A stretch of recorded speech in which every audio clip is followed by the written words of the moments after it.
pleasant good morning to everyone, and welcome to another edition of the Carlos Brown Show right here on the Black College Sports Network. Yours truly, Carlos Brown, already joined by the panel. Good morning, Coach Pettaway. Good afternoon, Willa Brown. Good morning, Charles Edmond. Good Good morning. afternoon, gentlemen. Grand Rising. Yes, right. Grand Rising to everybody. Here's what's trending on today's show. I'll give my opinion on Southern University's football spring spectacular. I got a chance to put the eyeballs on for the first time. Bethune-Cookman baseball with a huge midweek win over LSU, number 24 team in the nation. Also, FAMU Athletics hit with a postseason ban. Wow. Lady Jack softball, Run Rules UAPB, yesterday 9-1. And then on the diamond, the Jags take game one against Grambling State University. I've been kind of looking at the stats, looking at everything in swag baseball. The campaign begins, hashtag free Coach Crenshaw. Coach Crenshaw says he's going to make a believer out of me. But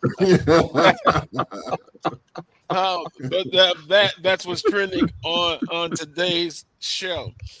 Well, Southern University spring spectacular, and I got a chance to look at, put the eyeballs on the team. They're building, they're still building, and let me just say this: spring games, they're not going to show you a whole lot. It's kind of basic, kind of vanilla. It's an opportunity for the fans to kind of see the program building. You're going to have some players that's going to be added to the roster in June. And then before you know it, it'll be fall camp. And it'll be the first under Coach Marshall Falk. And by the way, he's wearing paraphernalia all over the place. He's been doing a lot of things, and you see him everywhere. I'm still told that I will get him on this show, and also some of the assistants. And believe it or not, I met the offensive line coach. That's a huge guy. My goodness, Will, he makes you look small. That's so. I mean, nice guy. You know, when you meet him, you give a firm handshake, and you don't come with a soft handshake. It's always family, and he's got and that's Donald Penn we're talking about, offensive line coach, and he's got a chance to put an eyeball on his son, who has about 8 or 9 Division I offers, but he was there, and the family. The weather kind of broke it up, and they had a lightning delay.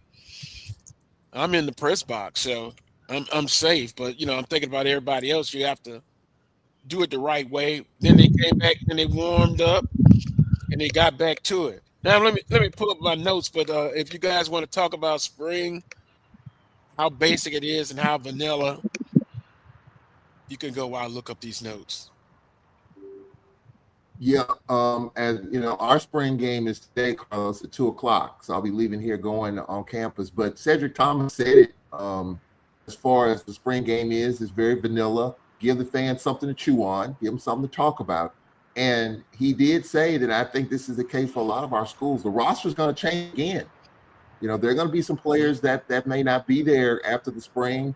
And Cedric Thomas even mentioned that our roster won't be complete until the first week of the USM game. So there's a lot of moving pieces still yet to come.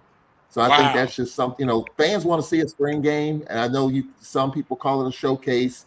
You don't want to show too much. If you're banged up, you want to go all out with it. So you just want to give fans a taste of what Southern football or what Jackson's got their game today. But you just want to give your fans an opportunity to show kind of what you got. And for Marshall Falk, it's a new roster, who's the quarterback. So I think it's important for him to show as much as he wants to show. I did have my own on a couple of pieces. Number one, just kind of my quick notes. O-line is better, big and strong. And Will, you appreciate that. They brought in a good bit of linemen and They look the part. They're tough. They're kind of with this go-go offense. It's kind of run oriented, so they're gonna have to be physical and tough. Um, Wide receivers, they brought in some wide receivers. They get up the field. Of course, the running back room is solid. You know, Holland, Remo, all of them had. Remo had a nice, about 30-yard touchdown run. He was a most valuable player in the Bayou Classic, a local product. Now, the quarterback room, the office seems better to fit to me. Wyatt McCauley. It was a JUCO that they brought in, about 6'3", 190. Defense was aggressive from what I saw. They ran a lot of zero coverage, and I don't think they'll do a lot of that when the season comes. But their thing was they want to bring pressure. The base defense seems to be 4-2-5, and they did, to my dislike, it had too many penalties for my liking in the pre-snap, and they're working in a new center. But now I was told they have a couple of more linemen that's coming in, one from Howard, one from Sam Houston. So the roster is still building, and the finished product will be when fall camp starts. Of course, they start off against Alabama State, August 29th, week 0. So that's kind of what I saw. I'll just be honest. I hadn't been able to see them for most of spring camp, but last Saturday was my time to see them. Right. Go ahead, Coach. Oh, I'm sorry. Hey, I want to go back to something that Charles said that about the rosters changing. I thought they closed the loophole on these kids for football. I thought that window was closed for the portal. Charles, I believe, from what I was told, you only can go at one point in January now, right? But now, those that are in there, they still. Well, I was told. Yeah, the ones that are still in the portal. But what I'm saying, I didn't think that a kid could, after the spring game, say, "Man, I'm out of here." I thought that opportunity will close for them. You mean leaving or coming in? Leaving. I don't think you can stop a kid from leaving. No, but I'm saying, well, with him being eligible to play is what I'm saying. Wheeler. I thought that was one of the loopholes that they just did. They just closed this past in January. I thought I could be wrong. Well, I'd have to research that. Yeah. They changed stuff so much, man. I might have it wrong. They do. But Carlos, I think that the main thing, springtime, you're looking at things that aren't quantitative. You're looking at, like you said, the penalty situation, because it speaks towards discipline or lack thereof, no doubt about that. You want to see the kids flying around. You're looking for basics, fundamentals, that sort of thing, and stuff which kind of tells you, what kind of teachers the coaches are, that sort of thing. So, it's all about the basics. So you're not going to see the full go-go offense or whatever it's called they got now. The guy that's the offense coordinator. And so, you have to take those things into account. But like I said, there are things that you can see, that you can grade on. That's kind of give you an opening in terms of what to expect moving forward. Yeah. Right. And then it's just hard when you're going against yourselves, going up against each other. I like the concept. I wish they would go to jamborees like they do in high school. Let the team in the spring. I think it's one of the things that Coach Sanders and them were trying to do. Let them scrimmage against another school so they can really see what they got.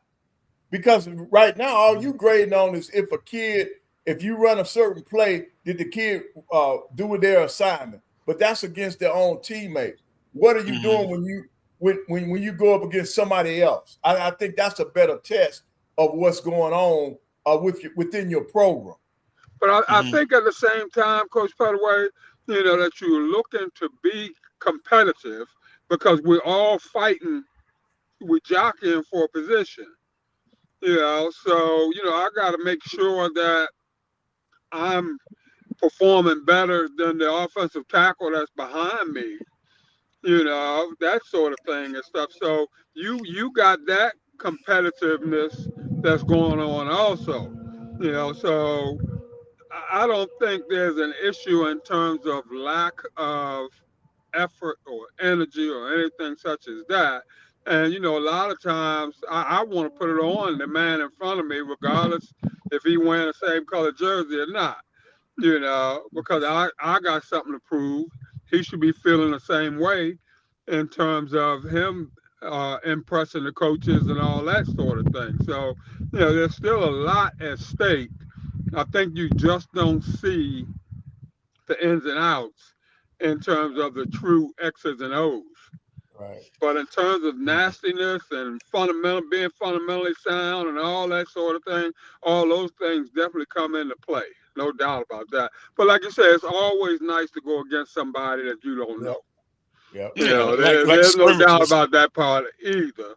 But it doesn't diminish my nastiness in terms of going against my next door neighbor or whomever. Yeah.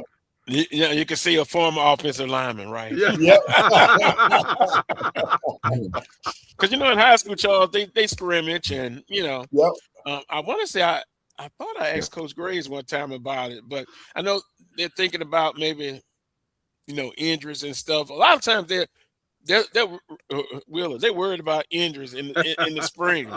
So I wouldn't hold my breath, Coach Pettaway, that they would change it, but it would be nice to have a scrimmage against. Now, would you scrimmage against somebody on your level, or would you scrimmage against somebody below you? And then it has to be somebody, I think, close geographically, because then you're looking at costs. But you know what? Yeah. That's for us. Being close is for FCS. But on that power level, they can go all over the country to do a scrimmage, man. And I just think that some of the schools, give them that option. Give them that option. And some schools will take advantage of it and some won't. Mm-hmm. I just think it's out there because that's how you can really tell where you are in the spring, because a lot of times they're not gonna know, man, until the fall camp roll around where they really are. And I know I think somebody commented on it. I did the window is closed, and what I meant by that is that the ones who are playing right now, who are practicing right now, if they decide to leave after the spring game, they won't be eligible in the fall. They would have to sit out. Right. I think that's what they came back and did for that. But you can always bring in people out of the portal, because there's still some people out there. Because the other thing that they're doing, they're waiting on grades too. They got to wait until the end of the semester to see if some of these kids are going to be eligible. Mm-hmm. Then you can bring them in, and they'll come in for the summer and for fall camp. Mm-hmm. Yep. That's one of the things, guys, that Cedric Thomas talked about yesterday when I interviewed him, because you still have the academic piece. You got kids that might not make the grade. So the roster definitely, could adjust. Obviously, you could pick up some more players. So, I think going into fall camp, I think that's when you probably know the final roster. But it's good to be able to get out here and see what you got. And I think for Southern University, Carlos, for Marshall Faulk, his first year, I think people want to see what he has. My guess, Carlos, is that maybe you can answer this. Former running back, I would think that maybe Trey Holly and Remo will be featured, maybe run first, run heavy, because we know what Trey Holly did last year. He had some explosive, violent runs last year. Is this going to be a run first in this go-go? Is it going to be run first offense or pass first offense? I'm going to say run. Now, that's unofficial there. Yeah. Because again, I only saw them last Saturday. So, but that's one of the things that jumped out to me. The offensive line, they brought in some talented, nasty, as Wheeler said, old linemen, and now they will throw it now. So we'll just see. It's something still in progress. Right. Yeah, and see, Charles, our 8-day game is this afternoon at 3. And Charles, you will love this and our sports information directors, I guess they're pulling their hair out. You got tennis going on at 11 o'clock. You got softball and baseball. They kick it off at 1 o'clock. So they're trying to give they're trying to give the fans a smorgasbord of everything that's happening at Alabama A&M. And then at 3 o'clock, we're gonna put the grown man on the field. We're gonna put the grown man on the field at 3 o'clock now, because as you all know, Quad Brown has been granted his eighth year of eligibility. Damn. We got a grown man, which is utterly ridiculous. That's a medical red shirt. Yeah, that they're giving him. Coach Pettaway, that's foolishness, Coach. That's a medical red shirt. After three times, Coach Pettaway, I'd be afraid I'm gonna get hurt again. It's time to 8 medicals. It's time to get this game up. This ain't your game. What does it take you to become a doctor? 10 years?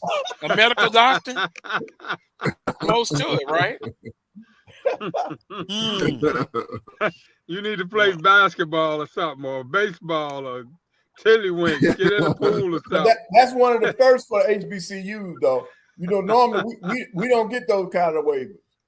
Normally that's for the other people. Yeah, they grant the other people those kind of waivers now. So he's one of few. And this was the quarterback that got I've hurt heard the last word year. waivers. Yes, that was the quarterback that got hurt last year. Once he went down, they didn't recover. Yeah. Yeah, the season went down. Brown was a big difference maker. Yeah. I mean, he was playing pretty well early until he got hurt. Yep. So we'll see his recovery. But I the word waiver, I've heard that more in the last 60 days than I've heard in the last 5 years. Got to get a waiver. Got to get a waiver. We got some players that need a waiver to be cleared here at Alcorn. I mean, I've heard that word waiver more and more over the last 60 days than I've heard over the last probably 5 years. Yeah, waiver. But the words I wouldn't want is ineligible. That's the word I wouldn't want to hear.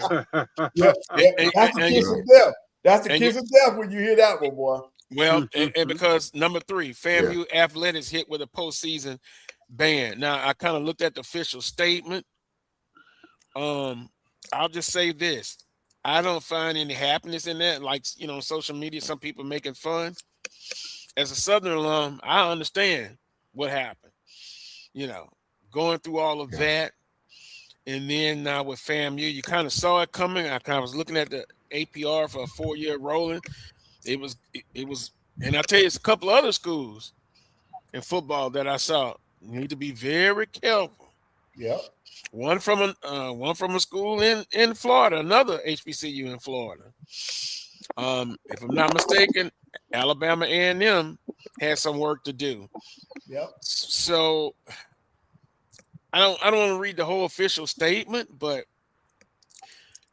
the commissioner, the Southwest Athletic Conference, along with the president and athletic director, they've come up with a plan. They put a plan in place to correct what is going on. Now, in the release I saw, it said it happened on the previous administration, the 4-year rolling APR.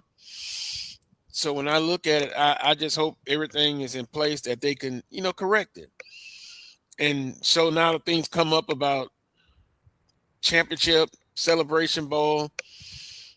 If they win the East, FAMU, then the second place team will go. They won't be able to go, and they won't be able to participate in the championship game. So, I just kind of feel bad. Roy, CEO here at Black Hawk Sports Network, a FAMU grad, Brian Fulford, Kelvin, all of them. It's kind of tough. So, again, hopefully they'll make the corrections and get it done. Now, they did apply for a waiver in 2025. That fell through.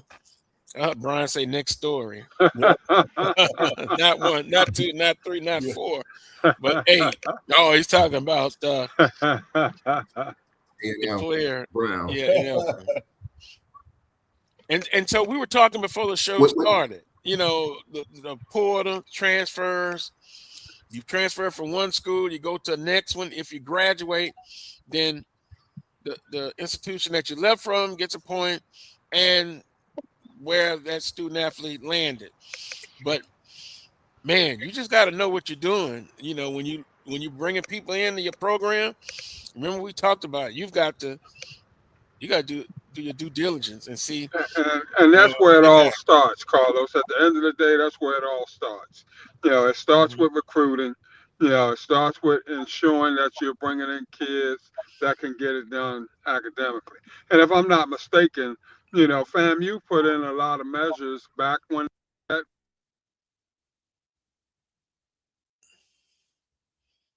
Back when 80 Sites was there. Can get on the plane to go somewhere, that sort of thing.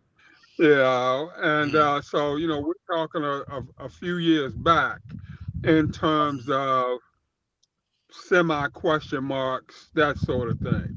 So you know, we have to be careful and be mindful of the kids that we're bringing in, that sort of thing, and you know, that's where it all starts. You know, with that and making sure. Yep. Making sure that we put in the resources to be able to get these things done. That's what I was just going to say. The institutions got to make sure that the resources are there to help these kids that you are bringing on campus. But here's another piece of that now. I still think that allowing the kids to be able to transfer as much as they're able to, I think that affects it too. Yeah. Because it's too much. You could have a kid who's academically sound, and if enough of them transfer, it's still going to hurt your APR. Because if a prime example, yeah, you get a point if he goes to another school and graduate. But what if it takes 2 years for that kid to graduate? That means it's 2 years down the road when you get that 1 point. That point could really affect your 4-year average. All right. Here's another scenario. What are they doing for these kids who transfer and don't go to another 4-year school? If they transfer and go to a JUCO, you lose a point. They can still be eligible to play for you, but if they transfer to a JUCO, you lose a point. I think the whole system has to be revamped because of the way the portal is now. It does, Coach Pettaway. It does. It does. Right. And, you know, one of the main things being also, you can't oversaturate your support system. You know, and I say this by, you know, maybe you have enough resources in place to handle 10 kids that are academically challenged. You can't bring in 20 because you don't have the support system necessary to be able to service all those kids. You know, so I may only have resources available to take care of 5 or 10. So cut your numbers down to that point. You know, don't bring in 20 kids that need help when you only have resources for 5 or 6 or 7. You know, then you're really hurting yourself in the long run. So we know our colleges were built on serving the underserved. Right. There's no ifs, ands, and buts about that at all.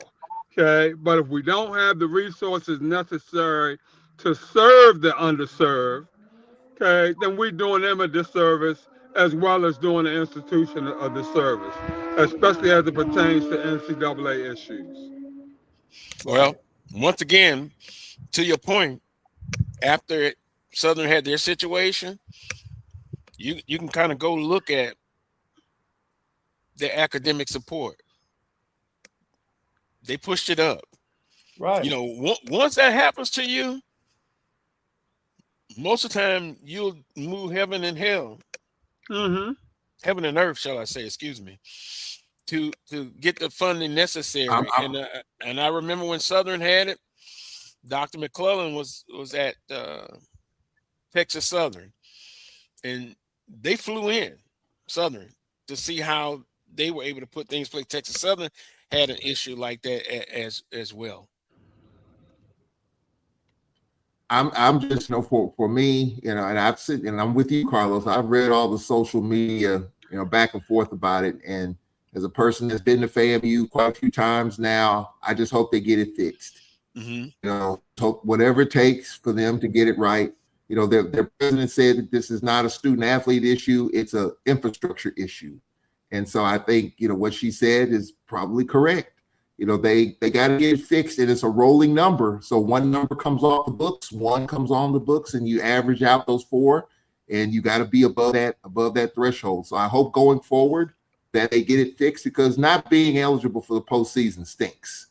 Not going to the SWAC championship game stinks. Grambling went through it when their men's team couldn't go to the SWAC tournament. They won in basketball. They won the regular season, but still they would love to have been in the tournament. This is not a good deal for anybody in Tallahassee, for FAMU. And really, to be honest, as someone that loves the SWAC, it's not good for the conference either. And so I just hope they get it fixed, whatever it takes.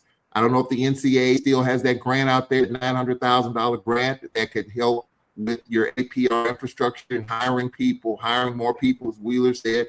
I don't know if they have that still in place where you can apply and get that. I don't know if that's what's needed, but I hope they get fixed to where they can get out of APR prison, because it's no fun when you can't go to your own conference this season. Charles, we're gonna get you to log out and log back in. It's very choppy for some reason. Okay. Yeah, 930 is the benchmark.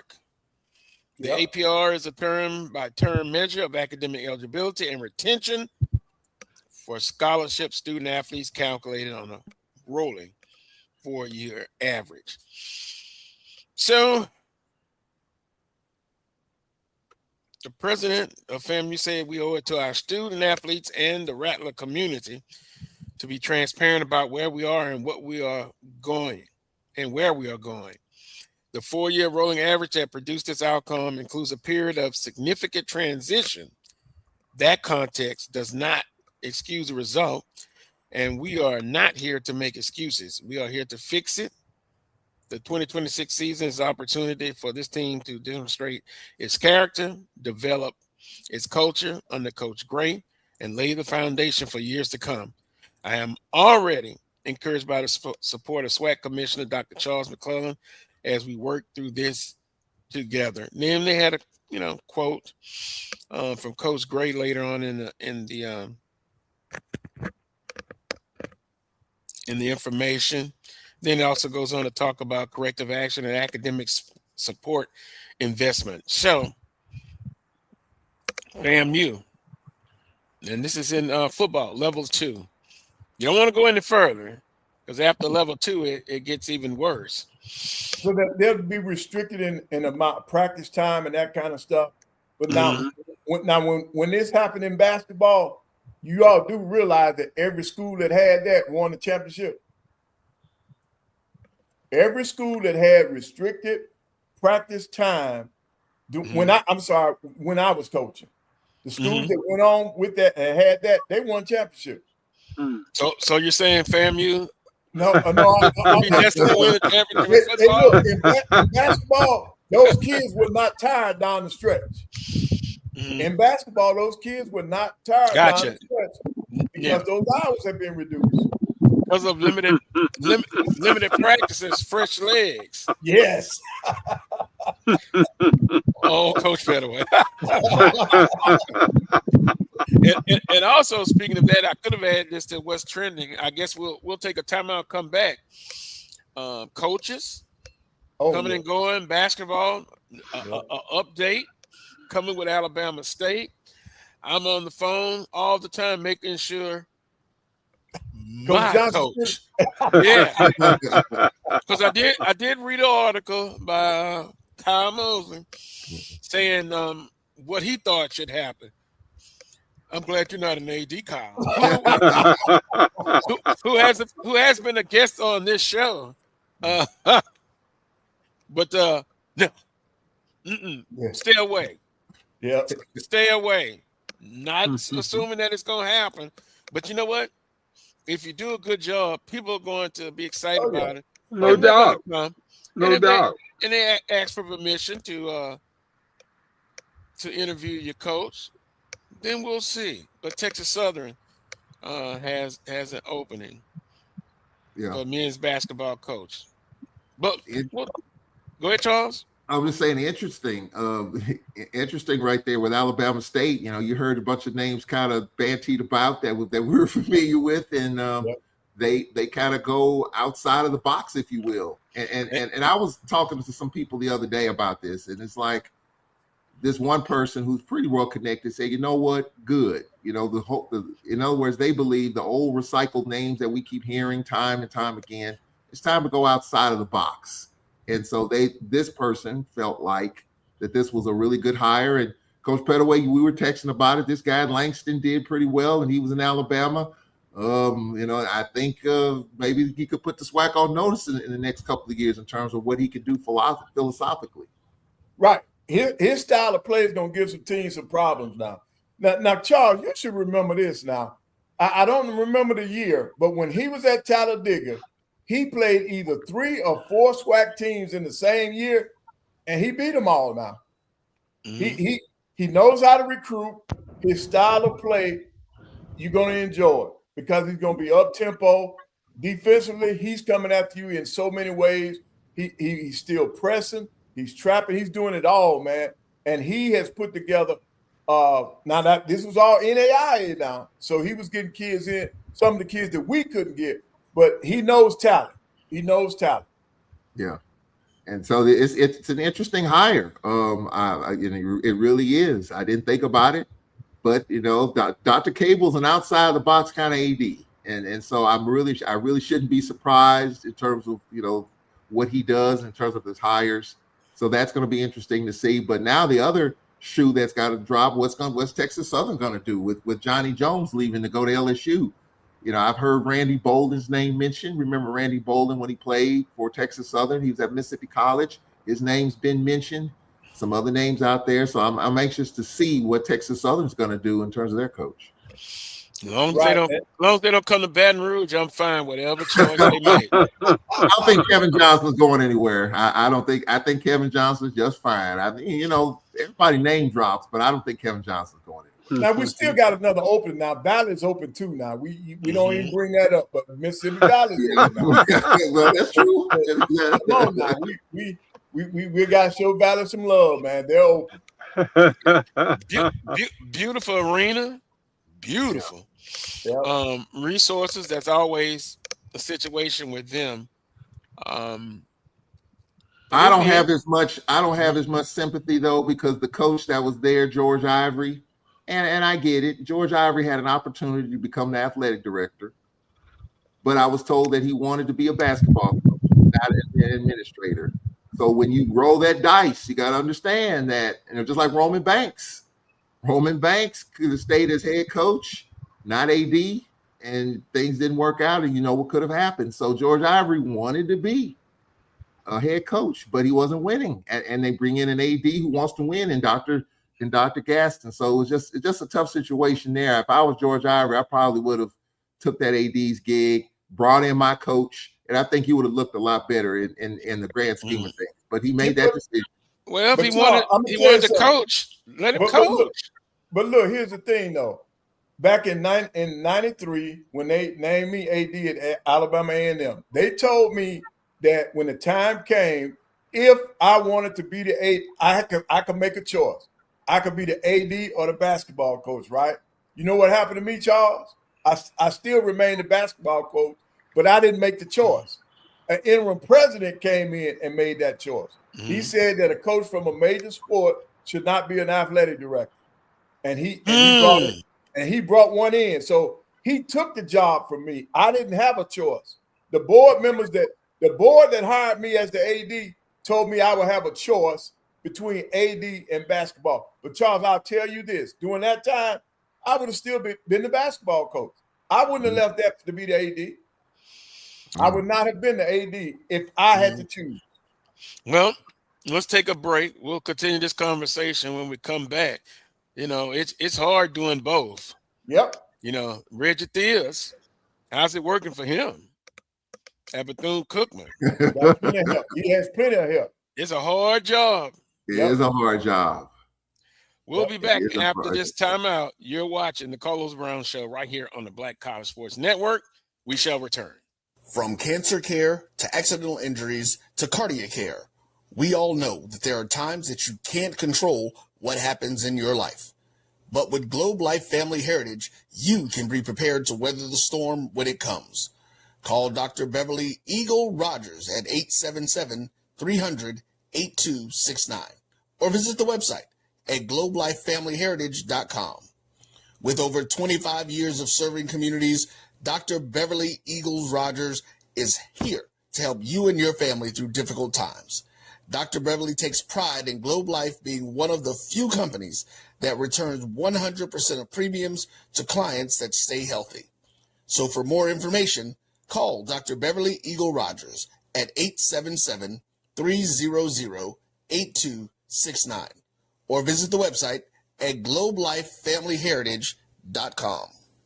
And we have to fund our kids in these colleges, and we have to make sure our kids have seats in these colleges. Now, what about HBCUs? You mentioned. Absolutely. You got to fund them all, and you've got to make sure they're properly funded. You know, the real reason why I went after Comcast and Charter, it didn't have anything to do with my cable networks. It didn't. What happened was a gentleman wanted to do the Black College Sports Network in partnership with the HBCUs. And Comcast did not accept it.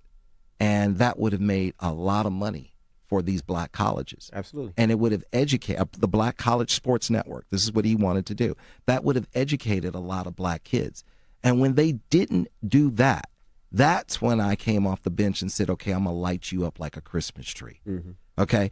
That was the real reason why I got into it, was when I saw what happened with the Black College Sports Network, which I don't own. I just knew. Why didn't you buy it? I just knew. I just knew that these black. I like that talk. All right. I knew that these black colleges were going to benefit, and these black kids were going to get the education that they deserved and not have to pay. There's a shot. It might be. It could be. Right field. Grand slam. What a shot. That's how you get hot, young fella. Thank you guys for what you do for HBCU athletics. This is a fantastic avenue for all of us. This is our ESPN, so we love what you guys do, and all you guys at BCSN. We really appreciate what it is that you guys do for us. Movement, a statement, a legacy. We celebrate the pride, the purpose, and the culture that make historically black colleges and universities legendary. HBCU Image, a Kenny T's company. You're looking for the latest information on Southern University sports, the Southwestern Athletic Conference, and HBCU athletics. There's only one place to go. Tune in to the Carlos Brown Show, exclusively on the Black College.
Welcome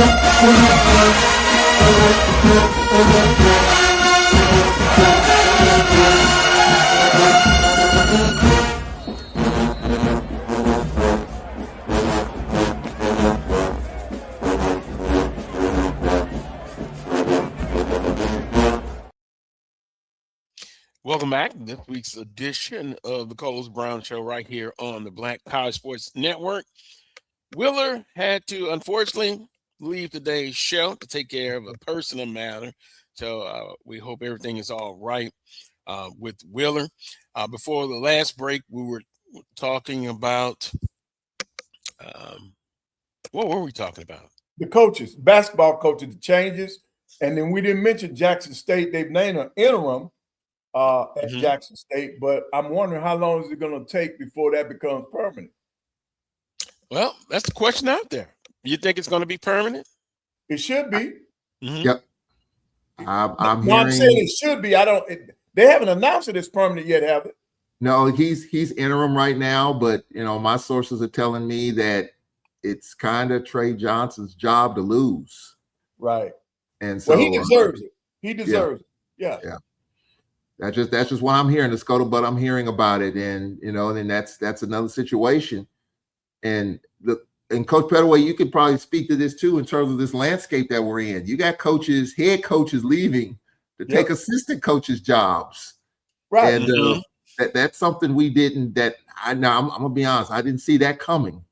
But I was also told by a coach that it's a combination of a number of factors. Kids are leaving, trying to do what's in the best interest of them. Coaches are leaving. I mean, Johnny Jones is making a lot more money at LSU than he is at Texas Southern, and he's been there. I mean, I think it's a good hire by Will Wade, to be honest with you. Mo Williams, leaving to go to Kentucky. That's interesting because you got Mark Pope, and I bowl with some SEC people. And, Mark Pope is in trouble at Kentucky. That's a program you can't afford to go 21-10 every year at Kentucky. And Pope has struggled, but he's revamping his staff. And that's what happens when a coach is in trouble. They revamp their staff. Penny Hardaway did it, bringing in Coach Tadlock over there, which he's familiar with. So, I mean, that was an interesting situation there because I think Tadlock did a decent job at Alabama State. They won the NCAA tournament last year, or they won the SWAC tournament. So that was interesting. So I think what coaches are doing, is this going to be a trend here in which head coaches are leaving to take assistant coaches' jobs, more money, maybe more stability. And I think it's something that, we could definitely talk about there. Right. But you know what? You hit the nail on the head. They all improve themselves by leaving as head coaches, going on that level, because here's the thing. Even with Mo going up there, even if it's for only 1 year, the last thing on his resume is going to be at Kentucky. Yeah. He has a better chance of landing another job with Kentucky on his resume. Yeah. And I think it's great. In Coach Matlock's case, he's from Memphis. He played at Memphis. He played with Penny. So the familiarity is there. And then in terms of financial, he's improved himself financially. And then if things don't work out at Memphis, he has a better chance of landing another job with Memphis on his resume. Johnny Jones, clean knockout. You're going back to a place where you've had success as a player and as a coach. Clean knockout, man. So I applaud them. And then, believe it or not, had I stayed in the game, I would have taken a job on the Power 5 level as an assistant. I would have done that because you're still learning, you're still growing. Yeah. And I promise you now, the difference in the pay will blow your mind. Oh, I know what I'm saying. Being a head coach in this SWAC versus being an assistant coach on that level. So it's there, Carlos. It's there. And see, everybody's equal. You got to have the right mindset. You got to have the right ego to be able to do that. Spending all your time as a head coach, now you're an assistant.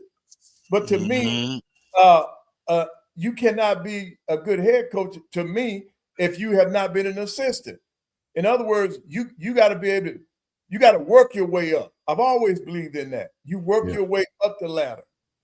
And so I could go from being a head coach to an assistant coach. And I've been asked that a number of times. But I tell you, all of you, yes, I can do it. I can do it today. It doesn't matter. My ego is not like that, man. Yeah. I just want to learn again. I just want to help wherever I can. Well, you guys made me look at it from a different perspective. Johnny Jones back to LSU. Why did Will Wade leave the last time? Violations. Okay, I would what just. What was the violation? What was the violation? What they're doing now? Giving the kids some money. Well, but then it wasn't legal. I mean, but now it is. But yeah. I gave him a damn good offer, and then it was caught on the phone. I just would have said, "Look, I'm guilty." Yep. The evidence think me that, but that's an interesting situation. Yeah, Carlos, Coach Hardaway. They've been doing that doggone money thing for years, man. I'm telling you now, this is not. They just making it legal. It's always been happening. Football and basketball on that level.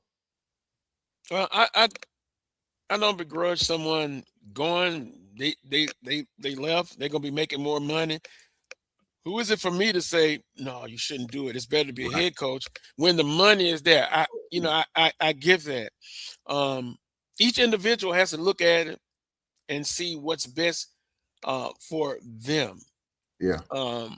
I guess out of all of the ones, I was kind of shocked. I guess, well, maybe not shocked, but intriguing about Johnny Jones and coming back to LSU. Being in Baton Rouge, there's a lot of things going on that basketball side. So look, God bless him. He decided to go back. I wish all of them success. And like I said, you made me think about it in a different perspective. If it doesn't work out, Penny Hardaway could be 1 year, but with Kentucky, a lot of pressure there. Their resume will get them another opportunity, is just what you're saying. Yeah, I know, John. I'm a Southern alum back home in Baton Rouge. Yeah. I just got to be careful. I just don't have good feelings in my heart for Will Wade. He's an interesting character. I'll just leave it at that. And be careful what you ask for. When you look at their athletic department now, look at the head football coach, look at the head women's basketball coach. Yeah, they throwing money like they at the Cold Club. All of them are controversial people, right? They're controversial. So why except for the baseball coach? Okay, well, I don't know baseball coach. I'm not surprised one bit that Will Wade is back at LSU. The success that, despite all that off the court stuff, and despite the attitude that he brings, he's a rough edge now. There's no doubt about that. But when we've sunken. Oh my goodness. Hey, let it ride. Throw the rules out the way. Yeah. I mean, but LSU won at a pretty decent clip when Will Wade was there, despite all that other stuff. It was all right. And I want to be careful to use the word desperation, but I've used this on the show before. But desperation may be the right word when it comes to, and I know LSU folks watching this probably going to be mad at me and get back at me, but I think LSU's men's basketball is kind of desperate. I mean, they've been down in the dumps for years with McMahon, and so they're trying to get back up there, at least a level of respectability in the SEC. And Will Wade did that the first time. Now, can you go back home and do it again? Sometimes you can't come back home and do it again. Yeah, but they throw the money at it to try to make it happen. And if I was just gonna say that, y'all stay down there 1-14 or 3-13 in the SEC, that can't happen. So he's put a good staff together. Johnny Jones is coming back, and I think Damon Stoudemire, I believe, if I'm not mistaken. So he's trying to bring an all-star staff back there to try to rekindle the flame. But you know what, though? Let me tell you why I think he's going to be successful. Because now he legally has the bag. He has the money that he needs to put together a roster. See, before he was doing it under the table. Now it's legal for him, and they have just because it's legal doesn't mean everybody has the means. LSU has the means for all of their programs for football, men and women's basketball. Trust me, they're getting their lion's share of the money for those NIL deals. So they'll be able to get the kids. Kids aren't coming to school now for loyalty. They're coming for the bag. Yeah. And I don't think enough people understand that. They're coming for the bag, man. They're not coming because, I love this play. Heck no, you don't love the play. You love that money. Yeah. The almighty dollar. That's, Carlos, that's what we've gone to. That's what this has created, man. You got to have money to compete. Well, Reverend Ike said it's the lack of money is the root of all evil. But all good money is not great money. Now, if they and then I'm gonna move on. If they're putting all that kind of money, then I should see championships every year. But you haven't seen it, even with the women's basketball team. Well, that's what the AD has said. He says we're doing everything we can do from a financial standpoint to put us in position to be in the championship hunt every year. And if it doesn't happen, you know what's going to happen. So I think Verge has kind of said that. No, like, Verge will be out the door quicker than you can say out the door.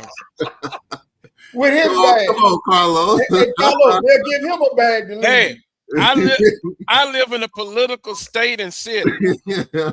You know, everything sounds good and great. Yeah. But much is given, much is expected. Yeah. And on our level, we can't do that. That's apples and oranges. But we can do some of that stuff. Yeah. That's going on. Yeah. Well, let's go with, and I've had a conversation with someone about this. These coaches leaving. And they also mentioned, Coach Pettaway, the fact that some of these coaches on the back end of their contracts, you got new administration, new ADs. And so they may be trying to get ahead of the fact that, and we know at our HBCUs, ADs are quick to get their own people in when things starting to go sour. So maybe you look at better situation for your family in addition to the back end of your contract. You don't know what the administration is thinking. You haven't won lately at that high level. So you basically are jumping ship before you're being pushed off the ship. I think some of that is in the mix too. I mean, with Mo Williams, he made it to the SWAC championship game 2 years ago, and this past year wasn't all that great. Great opportunity there. What his contract looks like, and I think that Johnny Jones, just like Dante Jackson's, maxed out at Texas. What more can Johnny Jones do other than get to Sweet 16? He won 3 straight SWAC tournaments. That's something that hasn't been done in a while. And so I think that for Johnny Jones, he sees opportunity, but new administration, you just don't know. The attitude is different. I think if Dr. Granger was still there may be a little more comfortability there. So I think you got to add that into the mix as well. Like, we're not at where we used to be, and you got new administration, new attitude, new way of thinking, new way of doing business. I think that plays a little bit of a part in the decisions that's being made. Right. I agree with you. I would agree with you. He maxed out. Yeah. Can't do anything more. So he leaves. No problem. None whatsoever. Well, but just his landing spot, that just rubs me the wrong way. But guess what? I'm not his boss. I wish him the best of luck. He's back in Baton Rouge. That's going to be interesting. We'll have the critical eye on that move. And like Edmond said, well, the men are not getting good attendance at their games. Here we go. The women are packing the arena every night and on national TV every week. The men are not. Even when the men had great players there, Shaquille O'Neal, they didn't sell it out. People like say, wait a minute, what are you saying? I'm telling you, they did not have hard sellouts because it is a football program. Football. I thought when they had Scales and that group, I thought they weren't selling out. It's better than what they have now, of course, because they wouldn't win it, but they were winning. But hard sellouts, no. Nope. But now, back to HBCUs and basketball attendance. I sent you guys with the Southland average attendance. Man. Now, and Carlos, so you think those are real numbers, man? Yes. I think so. Yes. Wow. Yeah. Okay, then I'm gonna ask my question publicly. How are they surviving? In my humble opinion, they have outstanding donors, supporters. They don't have the attendance. Now flip it. The SWAC has better attendance in basketball, better in football, right? Yeah. But I don't think they don't have the donors. Like for instance, McNeese, they got the big gambling casino. Even before then, they've always had 1, 2, or 3 big donors. You flip it with the SWAC. We don't have the big donors, but we have the attendance. Southern led in attendance in both, right? Not this past year, but the year before. There are multiple factors that goes into all of this. You know, one time we talked about like Alabama A&M is in Huntsville, progressive city, right? Largest in Alabama. Baton Rouge, mid-sized city, 600,000, 700,000, 800,000 metropolitan area. City itself, 400,000 to 500,000. Now Houston, a huge city, got a lot of things going on in Houston. Besides, now Alcorn, Lorma, rural. Can you say rural, small townish? Yeah. Grambling, small townish. In the Southland, how many rural areas you have? How many, big cities, mid-sized cities? But though I think those are the actual numbers. Wow. You only had 5 schools that average over 1,000 people at a game. Mm-hmm. 5 schools that average over 1,000 at a basketball game. Give one out because you're looking at it. Okay, yeah. University, A&M Corpus Christi, 1,300 people a game. Mm-hmm. Lamar, 2,000 people a game. Stephen F. Austin, 2,600 a game. McNeese led them with 3,200 per game. Now UTRG, Grand Valley, that's what that is. Yeah. 1,200 a game. But then you got schools like New Orleans. You would think in New Orleans they would draw 726 a game.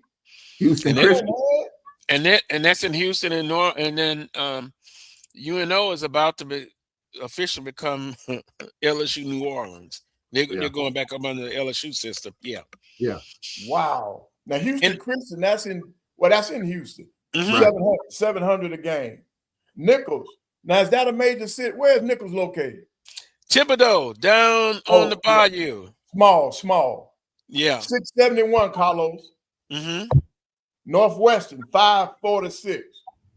Mm-hmm. East Texas A&M, 552. Southeastern, 418. And then UIW. What is that? UIW. What's that's the coordinate word? Oh, yep. Yeah. 216 to a men's game. Come on, man. Can you be facetious to say it's a football area? How are they making it? State support, university support, student fees, combination of all that stuff. Donors, as Carlos mentioned, all of that stuff is thrown in the bag for those schools. So someone just asked for the swag numbers. Yeah, okay. You give me a couple of seconds. I'm gonna get it for you. But man, that's unreal, man. That is unreal. And that's basketball. And I'm sure another factor, you look at the non-conference games, money games, guarantee games. How many of those are they playing? We kind of know in our conference how many. So then we go back again with that balance. So it's multiple factors. But now the SWAC, it's not one thing. We're ahead of them. So your Southern Jaguars, you all led it in attendance again. 4,268. That's more than any school that we just named, right? Now, Coach Pettaway, stop Hold right on. there. FG Clark seats capacity is 7,500, right? So that's over 50%. Correct. I would think. Okay, carry on. All right. Then Alabama A&M was second at 2,100. Pine Bluff, 1,700. Grambling, 1,600. Texas Southern, 1,200. Florida A&M, 1,100. Alabama State, 1,100. Jackson State, 1,000. Bethune-Cookman, 816. Prairie View, 790. Alcorn, 665. And the lowest attendance was Valley at 405. Our numbers are higher than any. We're higher than their lowest. Now, could this also be those guaranteed games and being away doing a non-conference, right? Has hurt our attendance. That's all I was saying. You know, but we don't want to go back into it again. But Charles, and is just going to stay that way. Now, the Southland probably the same problem. But, also another factor, you call it football rules. It rains in our geographical area, right? So multiple factors. Am I proud of Southern? I wish it was more attendance-wise. But just kind of compare and contrast. Very interesting. Very interesting. And I put in a text message, unless I got the wrong number, for Dr. Jackson, interim director of athletics. I still want to get them on and kind of these things we're talking about, get their perspective on it. We've given ours. I just think it's multiple factors that's hurting. But boy, in the top three could be the scheduling. I say it before, as a fan part of me, it kind of dulls my enthusiasm if I come in and you haven't played but one home game, and then you've played 12 guarantee games. That's just tough, man. That's tough. Yeah, it is tough. I agree with you on that. I also think just the level of interest in SWAC basketball doesn't really pick up until conference play. There's a lot of other things that are preoccupying our minds, starting in October. You still got high school football. SWAC football, we talk about that all the way through December. And by that time, you're ending non-conference. And as you mentioned, we're 0-12, 1-13, whatever it is, that diminishes things. I do think it picks up some once you get in the meet in the conference, once all these other things are done. Once the NFL is done, and I use the NFL as kind of a benchmark, because once the Super Bowl's over with, I think people are looking for something to do, something to get into, something to follow. And I think people start picking up SWAC basketball then. But I do agree that when you're not doing well in non-conference, it does take the sting out of the interest. Yeah. I don't think there's any question about that. I mean, we're human. We want to win, and we don't want to see these 50-point blowouts on social media. It hurts. It's painful. I've been a part of it. I'm seeing it. And so I do think that's a large part of it. I also think trying to get home games is a challenge too. Roman Banks has talked about it, and Kevin Johnson talked about it, and Coach Funches has talked about it, trying to get home games. It's hard for us to do that in a sense. So I think you throw all that in the bag, and it's just hard to come up with one factor. But I do think the biggest one is our lack of success in non-conference. Right. But you know what? But Carlos, don't you? We don't have to make a commitment to do better, though. Right. But we should be proud of where we are too now, because you take it. Okay, the Southland, I guarantee you, their budgets are larger than ours, right? But look at where we are with basketball. And I don't have the football numbers, but I do remember this. Jackson State was up there. Southern, once again, was up there in attendance. I think maybe Alabama A&M may be in the top 10 or something like that when it comes to attendance. So and Alabama State. So we're getting the people to come in to see our product. Somehow or another, we got to be able to tap in to those corporate dollars to get what you all are talking about now. That support that those other conferences are getting from the outside, we just need that. And man, there's no telling where our conference would be. Because right now we're holding our own when it comes to no, not holding our own. We're doing better when it comes to an attendance. We just don't have the corporate dollars. And you could say basketball has been very interesting and the product's been pretty good. You've had some success. Baseball, Bethune-Cookman with a huge midweek win, 10-7 over LSU. Good program. They are good programs in the conference. But if those two could match up, boy, you're looking at a power keg. And, you know, Dr. McClellan, when he gives his Southwestern Athletic Conference report, I know he comes to the Southern Board meeting and just give the information, the numbers. It's pretty good. It's pretty good. Now, can we do better in basketball? Because what we're specifically talking about? Yeah, with attendance. I think the product has gotten better.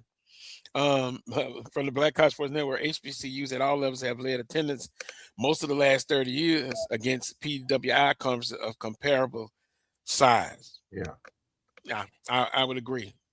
I just hope, you know, we with all the success, we can do better. Right. And see, those are the schools that we should be playing more of. That, you know, when you start talking about regional schedule, Carlos, those are the kind of schools we need to get on our schedules because our budgets are more comparable, you know, than jumping out there, always jumping out on these Power 5 schools.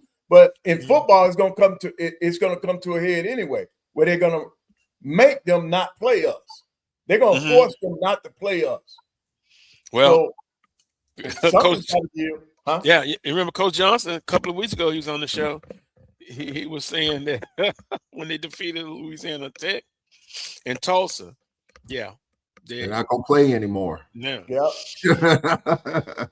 But and it was interesting when he was talking about, you know, the extra unit and playing that extra game. But did you hear what he said? He said, "Dream big." Now he's talking about himself. Right. That 14 or 13 seed, man, that's special. And that's what he talked about. I get it. You know, most of the coaches talk about playing that extra game for money. $2 million a unit, right? And all the guy read spread over 6. Was that right? Over 6 years? Yep. Okay.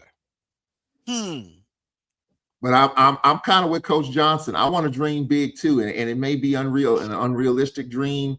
You know, 16 versus 1, you have that upset. It once every blue moon. 15 versus 2, you have those. Not all the time. 14 versus 3, you have that. 13 versus 4, 12 versus 5, 11 versus 6. You see it every year. You see it every year. So my thing is, what is it going to take for us to get to a 12 seed, the conference representative? What is it going to take for that? And it's going to take a team that's probably has to go 18-0 in conference, has to win the tournament, has to win probably 3 or 4 of those big, you know, quad 2 games like the commissioners talked about. And then the other part of it, the conference has to do. Right. That's where you start first. Charles, that's the key. The conference RPI has to be higher in order for them to assist them in getting that. Correct. You can have one great team, but if that conference RPI is low, they're not going to jump up there, man. And that's a lot of pressure to go undefeated. Yeah. And go have one loss in the conference. And look at Miami of Ohio. Look at Miami of Ohio. What were they? 27-1 or whatever it was. They didn't lose to their conference. Hey, look, they didn't lose until their conference tournament, remember? Correct. And look at where they wound up in Dayton. Yep. You wouldn't think you went 27-1 or whatever, just one loss, and you would think they would maybe a 15 or 14, 27-1. So is that kind of a barometer of what we have to, in order for us to get there? But I think it's just, this is a dead horse that we've been beating for the last 30 years. I don't see it changing. I think coaches are happy with where they are in terms of the units and the money that they'll get. The conference will get a piece of it. The schools will get a piece of it. I think coaches are good with the play-in or with the first 4. The tournament's going to expand, it appears. So, we'll have to talk about this again. And so I think coaches are good with where it is right now. They rather play their way in, but you're still staring at one of the top 4 teams in the country. On the women's side as well. Southern was staring at South Carolina. Prairie View was staring at Florida. So, I mean, I want to avoid that. But in order to avoid that, in my opinion, that conversation has to take place in November and December. We start griping and moaning and groaning in March, but we talk about it, Carlos, on this show in November and December when we follow the ebbs and flows of non-conference, lack of success. And I've said it in November and December. We're going to be in Dayton, so book your ticket. And we are in Dayton. But and so it's one of those things, and I just don't think it's going to change because I think that coaches got to keep their jobs in a way, and they don't want to beat up their teams. They got to get the money. And I think that whole balance thing is just, it's a tough conversation to have, but I just don't see it changing. But, it shouldn't be tough. I actually think that goal could be in reach. Just think about all the years we've been talking about it. If you had made some improvements, you would be much closer to that. We've seen some exceptions, Southern defeating Georgia Tech. But I think that's a goal that's attainable. But you're right. It starts from the conference. And, boy, you like to get everybody on record. Sound like a politician. What is your stance? We kind of saw Coach Johnson, what his stance was. What will the new Texas Southern coach? What will be their stance? What is Gramblin's coach? What is their stance on that? Yeah. And then you kind of have them in the public record of where they stand on it. But hey, I said earlier, we can get it done. We can get it done. We can get it done, but everybody from the presidents to the ADs to the coaches all have to be on the same page throughout the league. And I'm not so sure that that's the case. Now, where you are, Carlos, in the SEC, I guarantee you, despite all the blabbering, Will Wade and these other coaches in the SEC talk to the media, I guarantee you in the SEC meetings in Destin and wherever it is, they are all in alignment in terms of the SEC schedule and the out-of-conference schedule to maximize, to get as many SEC teams in the big dance as possible. They're all on a string. We got to get on the string. But that's comparing. Well, I'm just saying in terms of what it takes. That's oranges and apples with the SEC. I don't think it is because I think they know what it takes. Are they getting like 1 or 2 teams in? No. They're getting 9 or 10.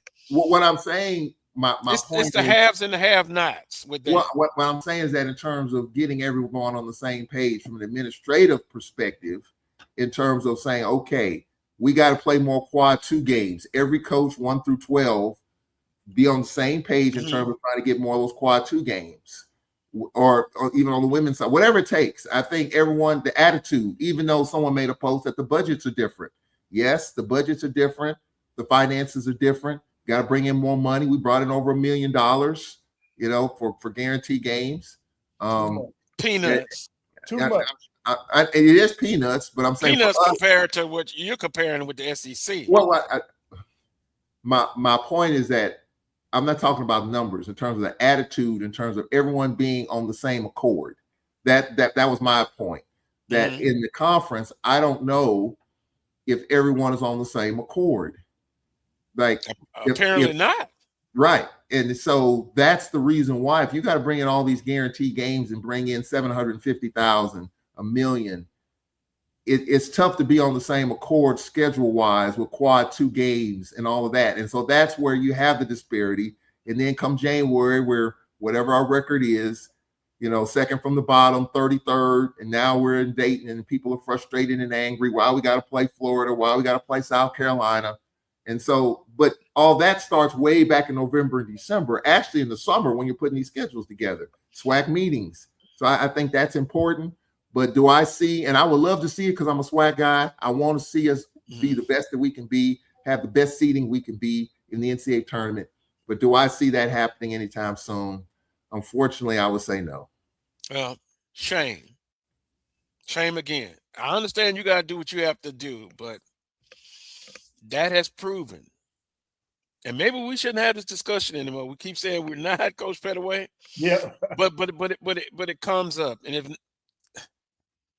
if those are satisfied with the way the system is now for our non-conference games, so be it. I'm still saying I don't like it. It's got to have some balance. But hey, this all started when we talked about the numbers, right? Comparing the attendance from the Southland to the SWAC. And I guess you could, like Atlantic Sun and OVC.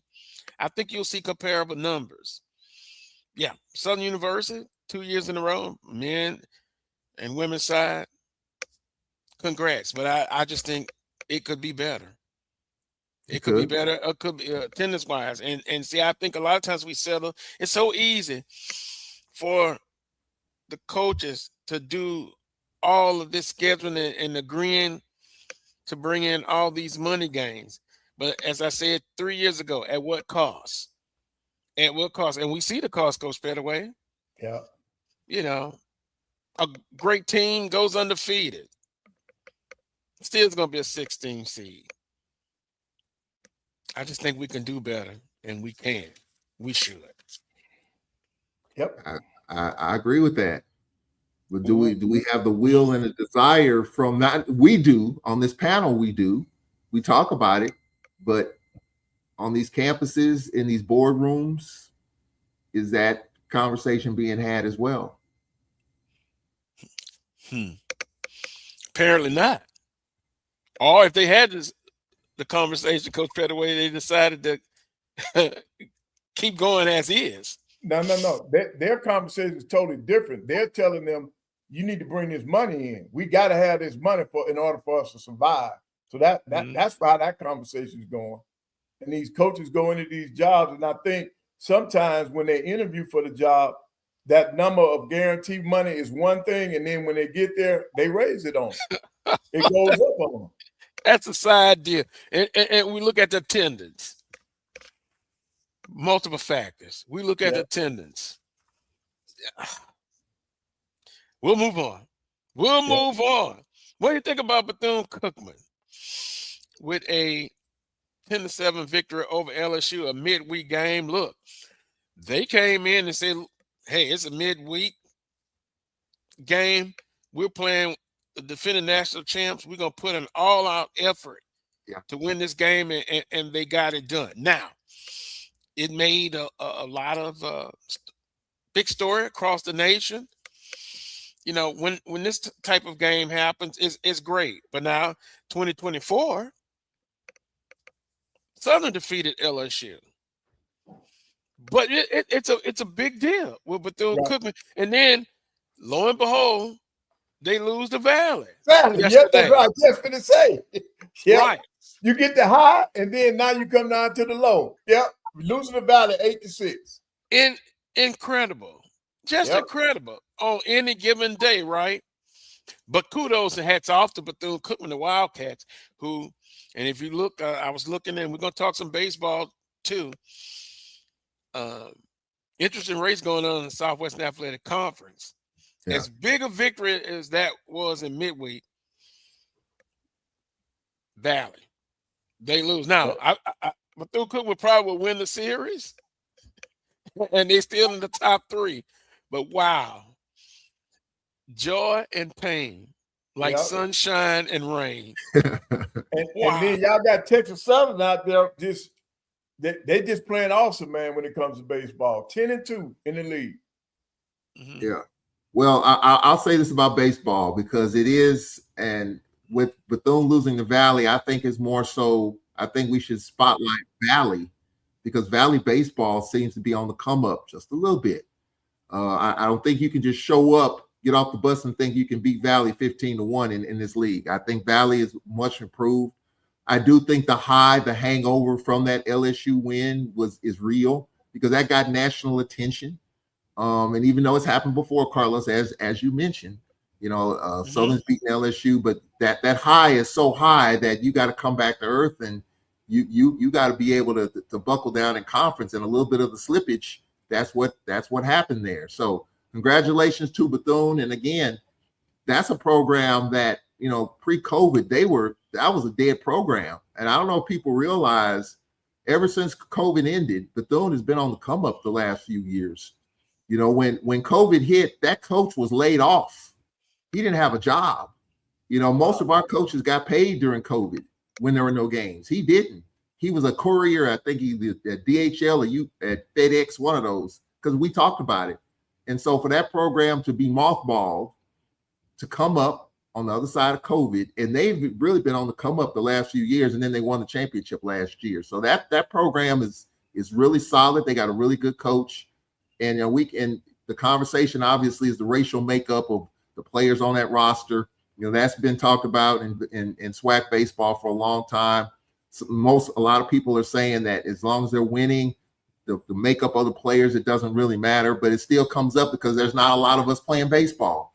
So that's a whole nother conversation that we can develop a whole nother segment about. But congrats to Bethune-Cookman. I think they're a team that's going to be reckoned with in the tournament. But there are other teams there too that could be just as dangerous once you get to Birmingham. So congrats to Bethune. They stumbled against Valley. Give Valley their props, and we'll see what happens today. Right. I think when it comes to that tournament, though, Carlos, it's going to be who's got the lively arms, who got the arms that aren't tired by that time. Because to win a tournament, you got to have some pitching, man. Yeah. I think that's going to be key coming down the stretch. That's always a conversation. I'm looking at the baseball standings conference-wise. 10-2, Texas Southern. Yep. Bethune-Cookman 10-3, FAMU 10-3. FAMU started off slow in conference, but they're building. Grambling State 8-5. Mississippi Valley, give them their kudos, 7-6. Yeah. In the conference. Alabama State, wow, I don't know what's going on with them. 6-7. Well, they in Huntsville, they'll improve.